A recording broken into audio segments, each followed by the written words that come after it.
Today's guest on the Winded podcast, Abbi Sine of Texas Tech Women's Soccer. She talked about her time at BYU before she entered the transfer portal, her time with U.S. Youth National Soccer Team. She talked about her faith and family and her aspiring goals to become a sports media professional, preferably a color commentator working in soccer, after she finishes her professional soccer career. Abbi is a very, very dedicated person and was a pleasure to talk to. I hope you enjoy the episode. The Winded Podcast starts now.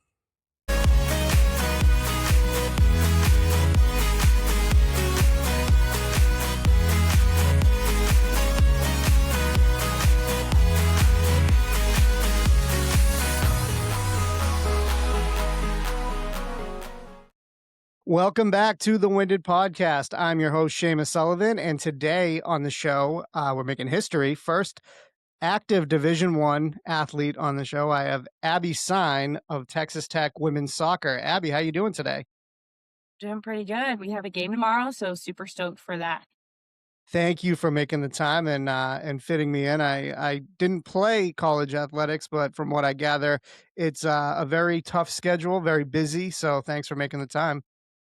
Yeah, been a little bit busy, but this is super important to me, so I'm really excited to talk. Excellent, excellent. So you are currently on the Red Raiders, but you started your career, your college career, with BYU. Entered the transfer portal and are now in Lubbock, Texas. How's everything going in Texas? It's been great. I think people have a crazy misconception that Lubbock is not very fun, but I totally disagree. Texas is Texas, and Lubbock is amazing. Now you're from Texas originally, correct? Yes, so I'm from Dallas, and so part of the reason I came to Texas Tech was because I'm just a Texas girl and I need to come back. Yeah, I'm sure, especially Utah is a little bit different than Texas. I mean, everywhere is different than Texas. Yeah. But I'm sure it's a pretty drastic thing. So I'm sure it feels good to be, home or at least closer to home. Yeah, I mean, they both have their pluses, they both have their minuses. I do miss the mountains, but Texas, Southern charm really is a thing. And so I needed to come back and I needed to be here. Dallas is awesome. I grew up in Boston, or I live in Boston now. I grew up in Massachusetts, but grew up a Cowboys fan. So always kind of had a soft spot for Dallas. Was able to go a couple years ago to AT&T Stadium, and it was just amazing. All the food and just the energy of the city. So I love Dallas. So very happy to have somebody from Dallas on the show. I actually had somebody on from Dallas last week. That episode will be out soon, so keep an eye out for that. But yeah, Dallas is great. Yeah, everything's bigger in Texas for sure. It's definitely true. And bigger hearts, bigger food, all the above. Yeah, it's everyone was so nice. But then again, I'm coming from Boston, so it's not that tough to appear nicer. Yeah. But I want to talk about kind of your start with soccer. Obviously, you grew up playing it, and you became one of the best youth soccer players in the whole state. At what point or what age did you realize that you were really on a track with soccer, that you were starting to get that attention? Yeah. I mean, I think growing up, it was always I wanted to play soccer. And so that was always the dream. I don't think I ever really compared myself a ton where my stats were, where my rankings were. It's mostly just, okay, how did I do in this game? Oh, I did well. I shut down this player who everyone says is good. Oh, great. I had a good game. I'm doing well. I'm a good player. And my mom likes to joke that she didn't realize I was a good player until I was about 16 and had been getting called into national team camps consistently. But I think the very first time that I was like, "Oh, yeah, like, I can compete," is when I got called into my first national team camp and really played against the best girls in the entire country, and I was like, "Not only can I keep up with the girls in Dallas, but I keep up with the girls from all over, and who knows what I can do if I just keep working." Yeah, you're a five-time U.S. Youth National Team camp invite. What's it like having the USA jersey on and playing, with the best players in the country against other teams in the world? Gosh, I mean, it's unlike any other. I have to thank God for the opportunities that I had to be able to go, and to be a part of the pool. But really, it's just incredible putting on that jersey and knowing that you're representing more than yourself. And you can say that for a college, and it really is a big deal when you represent yourself for a college. But you're representing your entire country. You're representing hundreds of thousands of colleges, and so to be able to do that and to still be a part of that is something that's been really something that I'm pride myself in because there's a different kind of responsibility you have when you wear that crest. You're performing for the girls who are coming up and you're trying to make a difference and play with the girls around you. You're trying to play with your team and play for your coaches. And so it really is just kind of a different level. You obviously had a lot of, very competitive experience going through that process. How did the US program prepare you for college athletics? Yeah, I mean, I think a lot of times in club, there are little parts that get skipped in a player's development because lots of clubs aren't really designed for players' development. They're designed to let them just play soccer in whatever ways possible, and sometimes even taking money in ways that really exploit players. And so I feel like the national team program gave me the opportunity to really focus on my tactical side and really see where my technical was lacking. Because sometimes you don't always need technical when you're a fast player and you're growing up. You don't always need that. But at the national team level, they expected so much more from us. And so really learning that I needed these skills that I'd never thought of. Back post defending. Nobody really talked about back post defending. That was something that on the national team was really, really highlighted because it was honestly just a lack of effort. Had nothing to do with the fact that you weren't good enough to back post defend. That was a tactical thing, then it was a mindset shift. And so stuff like that I think really prepared me and opened my eyes to the tactical side of the game, but also really how to prepare myself and keep getting better so that I could be the best player I needed to be and where I was lacking. You kind of mentioned there that you are a defender and are very proud of that position. I know, really in all sports, it's the people that are scoring goals or putting up points and all that really kind of get more attention. But are very proud to be a defender, to shut down the opposing players, and you have a very strong passion for slide tackling, as you're very outspoken about. Why don't you talk about, what being a defender means to you? And, could you even imagine yourself playing any other position on the field? Yeah. So I think when I was younger, I played a lot of attacking. I played winger a lot just because my skill set, I'm short, I'm fast, I'm pretty quick, very agile. And so normally those kind of skill sets are used for a winger or forward just because you could score with those skill sets. And so for me, I tried it and it was fun, but I kind of always found myself dropping back too low. I was never high enough. And so one day my coach was like, you should try outside back. We had a girl who got injured and I was like, sure, why not? I can jump in. So I jumped in and played outside back. And I love 1v1 defending. It's really, really weird and really unheard of, but I love 1v1 defending. I think it's almost like scoring a goal when you shut somebody down because it's a puzzle. When you're playing against a tactical player, really technical player, you have to keep your feet moving. You can't bite, you can't jab. You almost have to stand still with your body still on alert. And then when you're playing against a fast player, you have to be able to change direction really, really fast. So you need to be moving a little bit more. And so for me, it was always kind of like a puzzle that I had to figure out based off the player, based off their positioning. And 1v1 defending is just, it's so fun. And then it allows me to slide tackle, which I love. I played with boys growing up. I went to an all boys soccer school. And so for me, even though I was fast, you can't keep up with a boy who's really, really fast. It's just not possible. And so I learned that I couldn't get into unnecessary foot races because I wasn't going to win. And so in those moments when I couldn't compete, I wasn't strong enough, I wasn't big enough, I had a side tackle and it worked 99% of the time. And I was clean with them. And so that was the way that I kind of was able to shift my craft. And when I watched professional players, that's what they did. And so for me, that was something I really took pride in, and the fact that I could do that and I could do that cleanly and use it as an addition to my game. What would you say to someone who doesn't understand that not just soccer, but women's sports in general can be physical and have that element that men's sports do? Yeah, I mean, I think first look at the stereotype, right? When you think of men's players, what do you think of? You think of rolling on the ground, you think of falling down, you think of a little bit of dramatic crying and pain. No one in a women's soccer game is ever really going to do that. I think very, very rarely you're going to see that, if ever. And so I think there's that, first of all, stereotypes. But I also think that like I said, when it comes to direct comparison, I'm never going to be able to directly compete strength wise with a man. I can work as hard as I possibly can, but there's just genetical differences. That doesn't mean I can't compete with them though. And that doesn't mean I can't compete in the ways that I and my body can compete. That's where side tackling came in. And so there are adaptations, but that doesn't mean that we're not competing as hard, if not harder, because we stay up and we pride ourselves as women players of being very strong and being strong on the ball and battling each other. It's almost like a football game without pads. Yeah, I'm glad that you mentioned that because I wanted to bring that up, the comparison, especially on, like, the national team level, when you can do, like, kind of a side by side of the men's team and the women's team has obviously just been dominant and so successful for my whole life and definitely yours, and that what you described with the kind of flopping around is what really turns people off to the game of soccer, but if you watch the women's national team and how they compete. And it's you don't if they get on the ground, they're right back up. And that is the biggest difference, I think, between men's and women's soccer that I wish the men could just figure out to just be stronger on it. Or if you get knocked down, you're better off just getting back up. And nobody wants to watch you, flopping around like that. So I'm glad that you brought that up.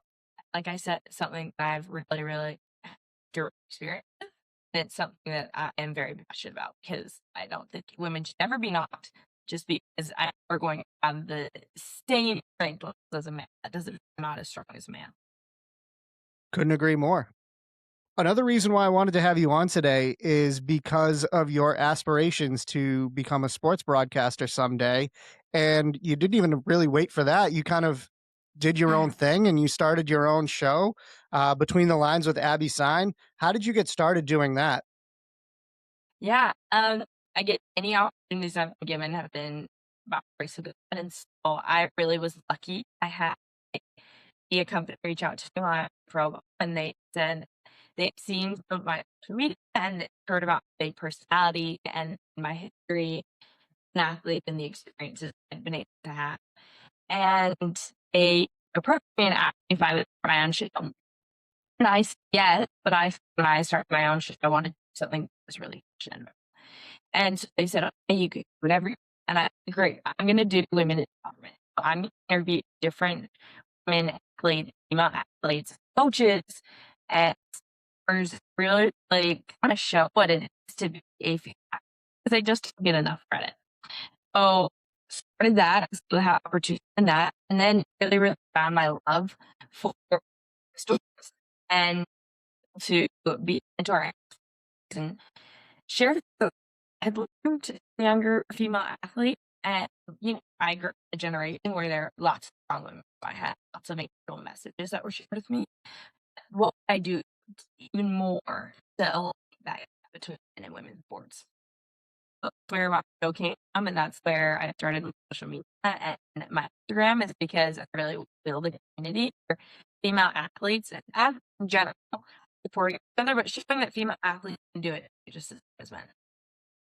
It's a great message, and you definitely deliver. And like I said, when I reached out to you, I watched a couple of your segments, and you're very professional and very, you ask good questions and you get good answers too, which I think is the key. I mean, plenty of times you can put, a question out there, but you make them feel comfortable enough to give you a real genuine answer, which is great. It's definitely a great show. What is kind of your dream goal within sports broadcasting? So my end goal would be to be a color commentator.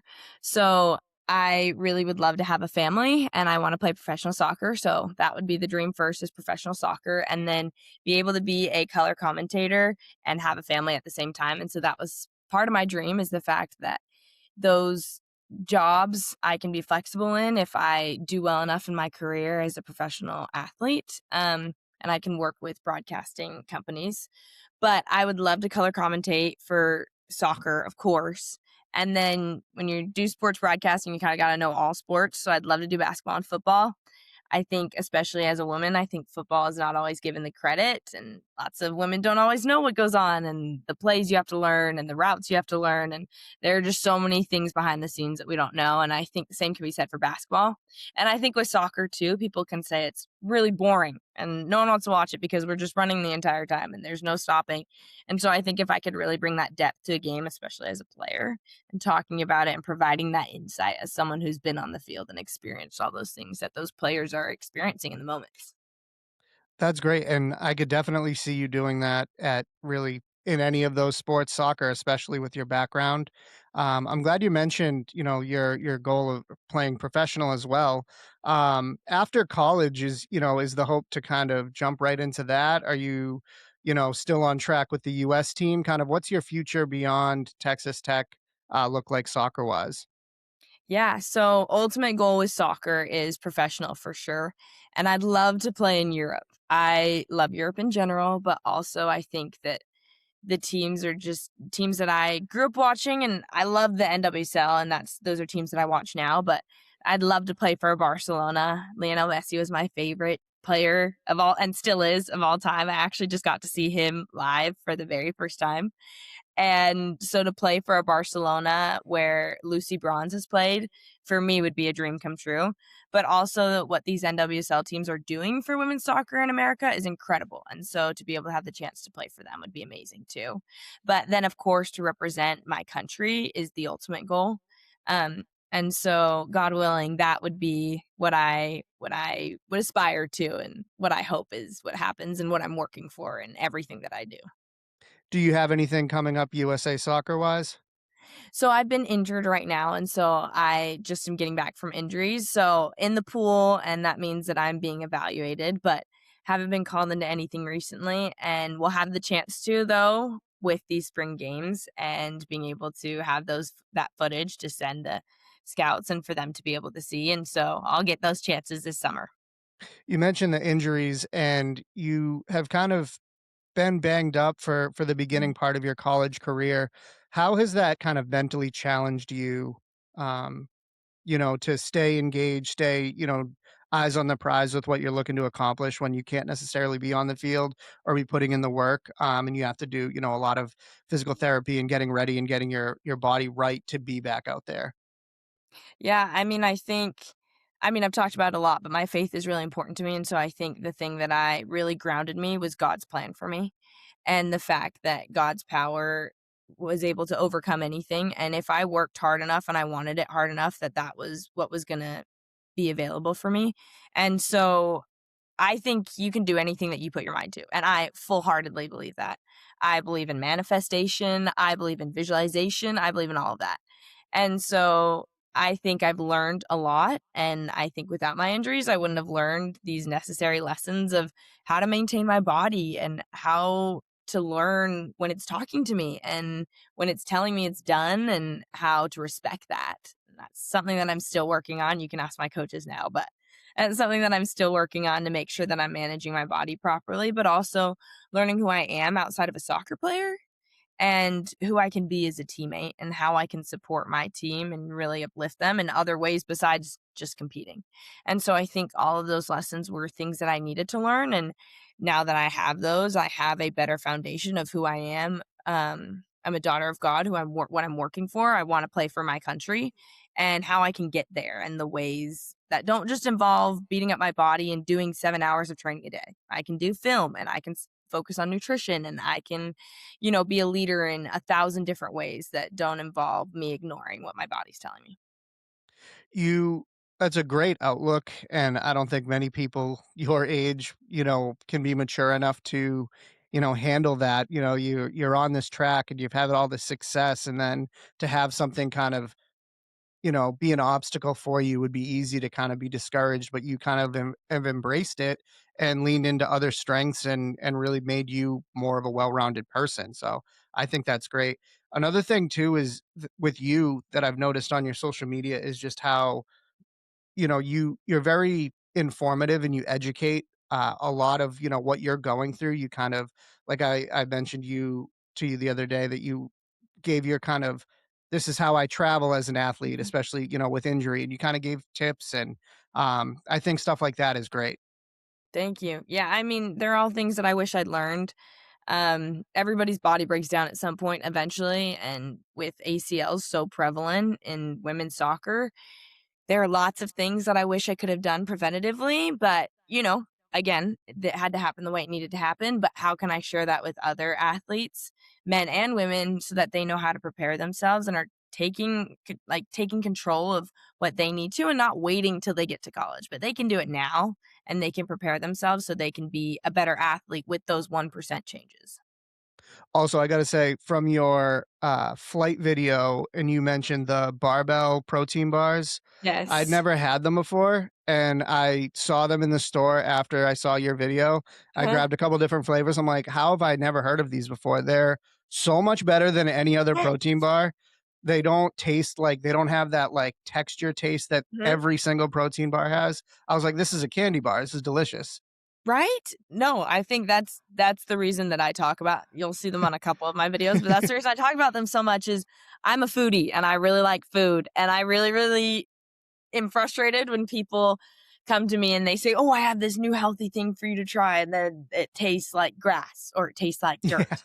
And as much as I wanna be healthy, I also wanna make sure I'm actually eating what I'm being given. And so finding alternatives and finding stuff that I'll actually eat and I know other athletes will eat has been important to me. Do you have an NIL deal with them? Because you should. No, I don't, but maybe after this, they'll reach out to me and we can work I something think out. that I want them to be the protein bar of my podcast, and I think that you need an NIL deal. So yeah, no, those are incredible. But back to Texas Tech Yeah. and even BYU as well. Both notorious football schools, Mhm. have very successful, very well-rounded athletic programs, both of them, but both really football kind of first schools. And you had a video the other day where you talked about just because you're a female sport, you still get treated, Mhm. like that D1 athlete that you are. Can you talk about kind of what the behind the scenes of being an athlete at, both of those schools, but you can focus on Texas Tech because that's where you're at? Yeah, I mean, both of the schools took care of me really well, and I'm very appreciative to both schools. There were different ways they took care of me, and so I think that was kinda some things that I highlighted, but I think just when I was going through my recruiting process, especially in the transfer portal, when I took a little bit more time to really evaluate the schools, I think that I really saw what some schools had and what some schools were lacking, and you can say you treat your athletes a specific way, but it really, really comes down to how the athletes feel and what the athletes are actually gaining and not just what you're saying they're getting. And so I think for me, Texas Tech right off the bat was very, very informed on my situation. They knew exactly what was important to me. They knew that health and fitness and making sure that all these things and all these parts of my game that I'd focused on because of my injuries were at the top of their list. They knew that the church was really important to me. And so their coach had gone and or my coach now had gone and done a bunch of research to make sure that I was comfortable and I felt like I was in an environment where I felt safe. And on top of that, we travel with an insane amount of help. We travel with 5 reboot backpacks, we travel with 2 med tables.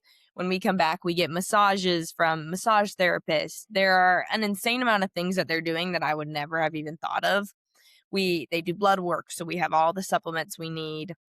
We have smoothies on hand whenever we need them. We get breakfast every morning. They have a dining hall that has an insane amount of options that also, again, taste delicious. I'm not going to eat something I don't like and I don't enjoy.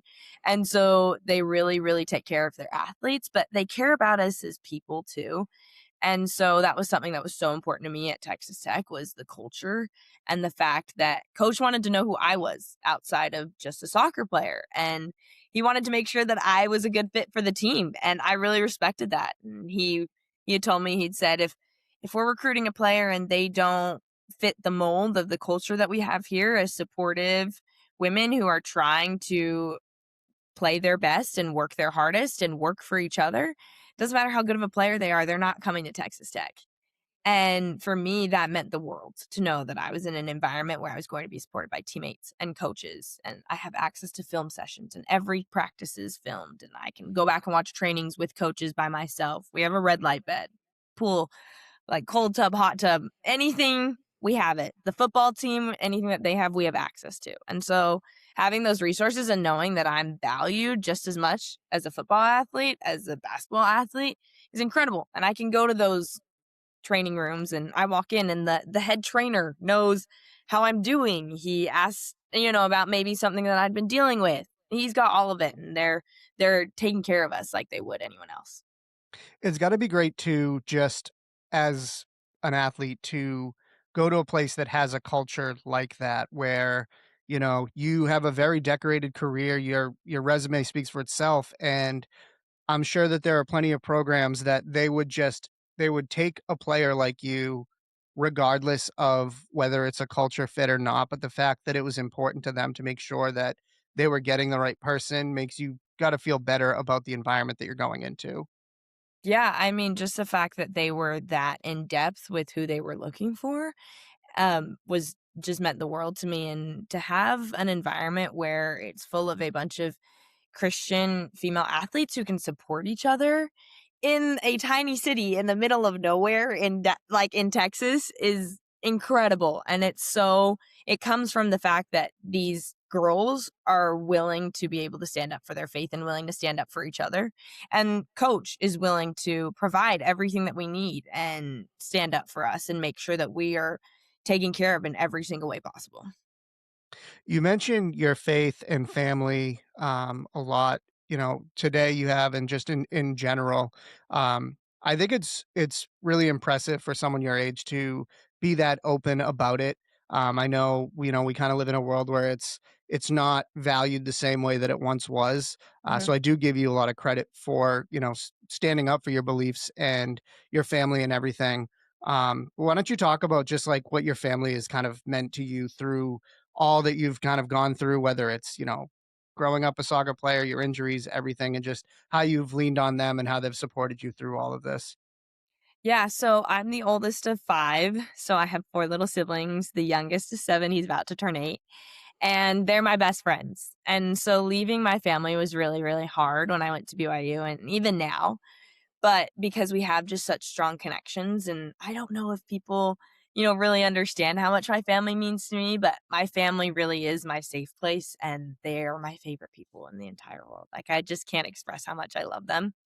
And so I think leaving home, I was really worried I was gonna miss everybody and my parents and the time that I got to spend with them, and I did, but I really missed my siblings because I missed that camaraderie of my family and, being be silly and stupid and really just enjoy that time with them and, again, remind myself who I am outside of a soccer player. I'm an older sister.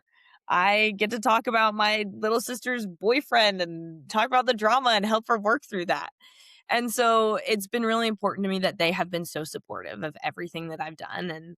And my little brother, when I switched from BYU to Texas Tech, I still love BYU, of course, but he got a new pair of red Jordans that he and my dad matched. And so my dad used to wear BYU stuff all the time when I was at BYU, and that was how he supported me.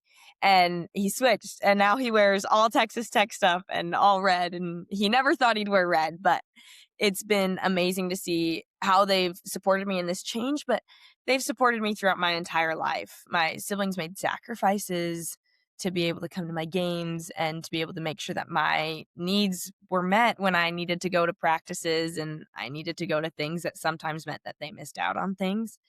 And my mom made sure that that was possible. My dad had to travel a lot, but my dad never missed a game, and he never missed a game for me at BYU, and he won't ever miss one while I'm here at Texas Tech. And so to be able to have that support staff that my family loves me no matter what, whether I'm playing, whether I'm injured. Even when I was injured, my dad would come to my games because he said, if you are a fan of the team, that means you go all the time. And he goes, I'm a fan of the team because you're on the team. And so when I was injured and there was no chance I was playing, my dad would fly out to Utah just so he could see me after the game when everyone else had their parents. I had my dad there with me too. So my mom and my dad are my best friends. I think I call them multiple times a day, and maybe that's a red flag or something, but they're genuinely my best friends. My siblings, I know everything that's going on in their lives. They know everything that's going on in mine. So, and I think that comes from our faith and understanding that our family is our core unit and we are each other's biggest supporters to the end. And so, knowing that we've been given such amazing blessings to have each other and be able to grow in the faith together, I think has been really, really important to me. That's so special. I grew up the oldest of 4. I have an older half brother as well, so I know what a full house looks like, and it Yeah. can be chaotic, but it's something that you wouldn't trade for anything in the world. So I think that's great that, you and your whole family are that close and you have such a great support system, and it's obviously led you to where you are now. Yes, I totally agree. Everything that I've been given has been by Heavenly Father, and I'm so grateful and really can't thank him enough for everything that I've been given. That's great. Abby, it's been so good getting to know you. I wish you all the best in this upcoming season. Actually, one last thing. I did Yeah, look ahead at the fall schedule, and I do see you do make a trip out to Utah, play a couple of schools in Utah, one of them being blue. yeah. What is that going to be like going back out there? BYU is the first place I went to. BYU is my dream school growing up, and I am so grateful for my time there. And so I still have some incredible friends and incredible family that live up there. And so it'll be cool. I'll get to have some of my extended family at the game and play on South Field in a different way than I ever expected. And I'm excited to compete, and BYU's got to know what's coming for them. Texas Tech is coming, and we're going to be good in the fall. So I'm excited. It'll be a good game. Awesome, Abby. Again, thank you so much for joining me. Good luck this season and obviously in your career. I look forward to following you and keeping track, and we will definitely do this again. Thank you so much. I can't wait.